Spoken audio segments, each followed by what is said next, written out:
Hello everyone and welcome to Overcomer's Journey.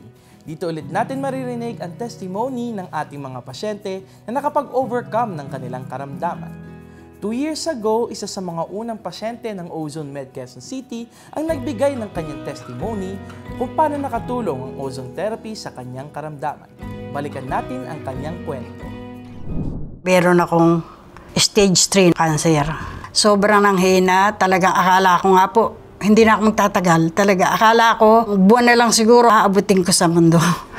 Year 2020, noong biglang sumakit, todo na yung sakit niya. Kaya nagpa-medical na kami. Sabi ng doktor sa general, ibabiopsy raw nila ako. After 1 week, nakuha namin resulta ng biopsy. Nung makita ng doktor, sabi niya, sa lalong madaling panahon daw, uoperahan niya ako. Gano dahil nung makita sa biopsy, stage 3 ni. E di napag-usapan namin ni doktora, sabi niya, sige, patanggal mo na rin yan. Tuloy na yung operasyon ko ron. 3 days lang kami ron dahil sabi naman nila malakas daw ako. Malaki ang ko talaga sa ozone therapy talaga dahil hanggang sa inoperahan ako, nakaya ko yun. Unang-una sa Panginoon, lagi ako nagdarasal. Yan, hindi ko nakakalimutan lagi. Hiniling ko talaga yan na tanggal yung aking bukol. At after 2 years ng kanyang testimony, makakasama natin ngayon live ang very beautiful na si Nanay Zenaida Lising. Nay, kamusta po kayo? Magandang hapon sa kanilang lahat. Nandito na naman ako ngayon para magsalaysay ng aking mga naramdaman. Nung simulang mapansin ko yung aking bukol sa right breast, hindi ko pinansin noon dahil hindi naman sumasakit. Nung sumakit na, nagpunta ako ng medical clinic. Kaya lang uso na nun. Ay na nun? COVID. Ala na palang mga doktor na pumasok sa ospital. Pero na-biopsy na ako. Nung kunin namin resulta ng biopsy, kailangan na pala akong operahan. Nung nanghihina na ako, dahil matindi na yung sakit Buti na yung anak ko, nakita niya yung sa Facebook yung Ozone Medical Clinic. Nagpunta kami rito dahil wala sa akin mag-oopera. Hindi na ako makaakit sa hagdan. 4 na tao ang umaano sa akin Nag-a-assist po sa inyo dati? Mahinang mga tuhod ko. Opo. Wala na akong kalakas-lakas talaga. Ngayon, nagpauso na lang ako na nagpauso. Dahil walang mag-oopera. Paano ako matatanggal yung bukol? COVID. Takot naman kami magpunta. Buti mga ilang months nagpauso na ako. Puro uso na lang. Nung lumakas ako, nagkaroon ako ng lakas ng loob na sabi ko kay doktora, Doktora, magpapa-opera na rin ako. Papatanggal ko na ito. Inano naman ako, request ako ni doktora o naganap siya ng doktor na opera sa akin. Si Dr. Tanyag nga. Iba ang pakiramdam ng ko. Tuwing mauson ako, malaki binibigay na lakas sa akin.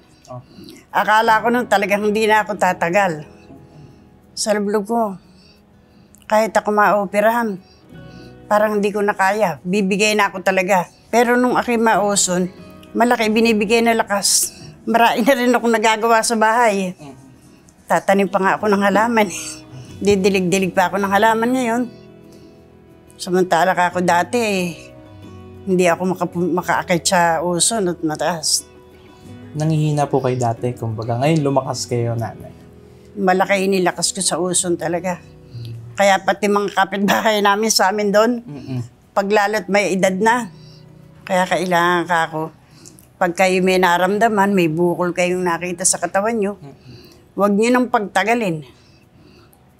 Ako pinagtagal ko pa yun Tiniis nyo pa, Nanay, bago nyo Kasi hindi naman sumasakit nun. Basta nakita ko yung bukol, hindi naman sumasakit. Nun lang sumakit na, malala na.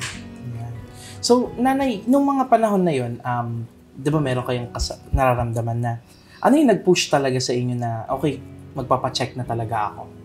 Hindi ko na matiis yung sakit. Sobrang sakit na. Sumakit na Hindi ko na matiis. Kaya kinabukasan lumiwanag, nagpa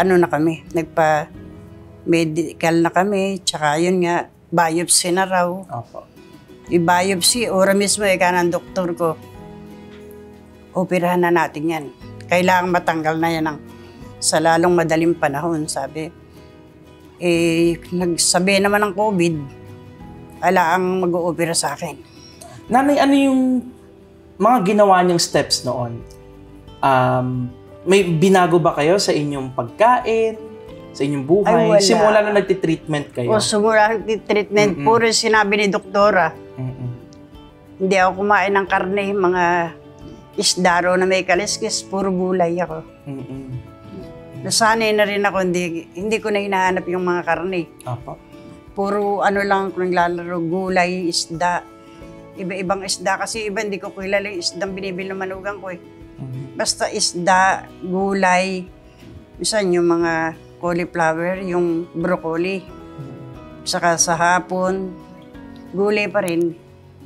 Sinunod nyo religiously yung yung mga recommendations sa inyo. So, ngayon naman, balikan natin, nanay, nung panahon na na-diagnose kayo. Gaano po ka-importante ang suporta ng pamilya nyo sa inyo noong mga panahon na yan? Mabilis naman silang nag-a-aksyon kung kailangan akong dalhin sa ospital, gano'n. Pinapagamot nila ako, binibili nila ako, pati mga kung anong mga kailangan ko. Kahit maliit na pamilya lang kami, 2 anak ko, 3 lang ang apo ko. Suportahan naman nila ako. Lalo nung maano ko yung ozone, lalong mahirap daw sa chemo eh. Hindi ko nakakayanin palagay ko. Kaya nung maramdaman ko yung paggamot sa ozone, doon ako gumiginhawa. Kaya sabi ko sa mga anak ko, pag nalubay ako sa ozone, hindi na ako magpapaano sa iba. Hanggang siguro katapusan ko na nun. Kung lumalakas naman ako rito, kahit paano, hanggang kaya kong pumunta rito, dito na lang ako.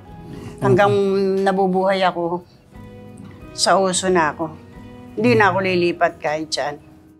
Nanay, nung mga panahon na, syempre may pagsubok, no? So, paano nasubok ang financial na pangangailangan ninyo as a pamilya sa inyong gamutan? 3 apo ko lang, halos ang umiikot na tumutulong. Yan lang kasi ang pamilya ko rito. Yan lang. Mula nung operahan ako sa UST, alam mo rin kung magkano nagagasta sa UST. Bukod sa mga gastos sa labas, Lubay. Hanggang mula nga nung operahan ako, uso na ako. Ilang matagal na rin. Ayan, Nay. Speaking of ozone, no? So, ngayon po, nung nag-testify kayo sa amin, you are 68 years old during that time. Now that you are 71 years old, tama po ba, nanay? So, belated happy birthday. Sa 71 years old ninyong age po ngayon, nakakatulong pa po ba ang ozone therapy sa inyong buhay, kumbaga? Yun na nga lang ang halos sa una sa Panginoon. Pangalawa talaga sa ozone ang bumubuhay sa akin. Malaking bagay. So, Nay, ano naman po yung pwede niyong mensahe sa mga tao na kaedad niyo rin po, na nakakaramdam? Ano pong words of encouragement na maibibigay niyo po sa kanila? Sa mga kagaya kong naoperahan sa ganito, na nagkabukol, na breast, ang masasabi ko sa kanila, hanapin lang nila itong ozone therapy. Siguradong malaki ang maitutulong sa kanilang ginhawa sa katawan nila. Malaki ang igagaling ng kanilang sakit. Kaya subukan lang nila. So, sa inyong buhay, no? After 2 years, so 2 years na tayo. Ano po yung mga binago ninyo sa lifestyle nyo nung simula ho na nag-ozone kayo? Pag sikat na araw, nagpapaano ko nun sa maluwang din kasi playground ng bahay namin sa labas. Tsaka medyo nagpapainit ako ron para pampalakas nga ika ng baga, katawan. Opo. Ganun lang. Pagdating ng tanghali na hindi na ako lumalabas, ayoko nang nahamugan at nag-iingat ako sa mga ng panahon. Pag hindi na maganda yung klima ng panahon, Hindi na ako lumalabas. Nandun lang ako sa loob ng bahay namin. Pero pag mula umaga hanggang tanghali, nag-iikot ako sa mga tanim kong halaman dyan. Ganyan lang. Puro araw-araw, ganyan ginagawa ko. Pag araw ng linggo, sumasamba ako. Doon lang ako lumalabas. Hindi ako nagpupunta kung saan. So, paaraw sa umaga, Oo. tapos ikot ng garden ganun. sa hapon. Wow. Saan bibit-bit akong maliit na timbang may hawakan. Apo. Dinidiligan ko yung halaman ko. Para yung pag-ikot ko pa ako exercise. Yan ang exercise na. Oo.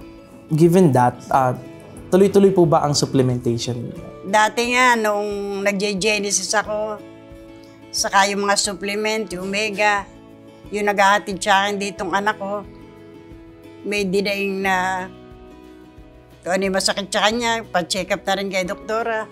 Umiinom na rin siya. Kasi, pero ngayon nga, ay maraming wala nang nararamdaman. Ngayon, parehas na kami mag-ina, umiinom na rin siya na iniinom ko. Pati yung Genesis, uminom din si Loida niyan eh. Mula noong nagpapacheck up ako, pati si Loida, nagpa-check up na rin kay doktora. Hanggang ngayon, wala na siyang nararamdamang masakit sa katawan niya. Lumakas siya sa mga gamot dito. Kaya talaga kakuloida, magaling kakuloida yung mga gamot ni doktora na yan. E di kung saan ka nagiginawa ang gamot, tuloy mo inungot, doon ka gumagaling. Yung katwiran ko, kailangan yung gamot ni doktora, wag natin bibitiwan. Iba talaga yung mga sigurado. Mga siguradong gamot. So, Nanay, maraming salamat sa pagka-share nyo ng inyong story. No? Hindi naman bumigay yung dibdib ko, no? So, ayan ay, as part of this, syempre, nasa Valentine's Day tayo ngayon.